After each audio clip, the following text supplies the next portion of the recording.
Bạn số sẽ đây nè thằng ốc nè ngàyនេះខ្ញុំមកបង្ហាញអំពីទូសុវត្ថិភាពទូសុវត្ថិភាពនេះគឺគេហៅថាទូសុវត្ថិភាពសោមួយគឺសោសុវត្ថិភាពវានេះបើឧទាហរណ៍យើងភ្លេច password ឬក៏អស់ថ្មយើងអាចប្រើវានេះមកបើកបានអញ្ចឹងឥឡូវខ្ញុំបង្ហាញពីការប្រើប្រាស់មាន password ដើមវាសិនឥឡូវខ្ញុំជួយពី password វាសិនណា password របស់វាគឺលេខ 159B ហ្នឹងគឺអូខេជាងបើកបានទេណានេះបើបានចឹងអានេះទូជាសោសុវត្ថិភាពដូចជាមេសោមួយរបស់វាចឹងណាឥឡូវខ្ញុំបិទវិញសិនឧទាហរណ៍បើយើងភ្លេច password ឬក៏អត់ថ្មយើងបើកស្ទះនេះនៅខាងមុខនេះបើកចេញមកយើងឃើញ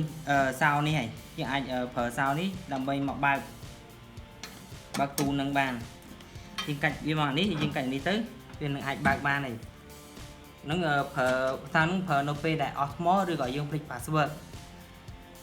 បើសិនជាយើងចង់យើងភ្លេច password យើងបើកនឹងហើយយើងត្រូវការដូរ password គឺយើងនេះវាមានចំណុចក្រហមមួយនៅកន្លែងនេះឥឡូវខ្ញុំកែឯងបាទយល់ប្រាប់តិចបាទបង្ហាញតិចគឺមានមួយគ្រាប់មួយនៅនេះក្រហមនេះយើងចុចវាទៅវានឹងលឺសលេងហើយយើងបិទវិញចោល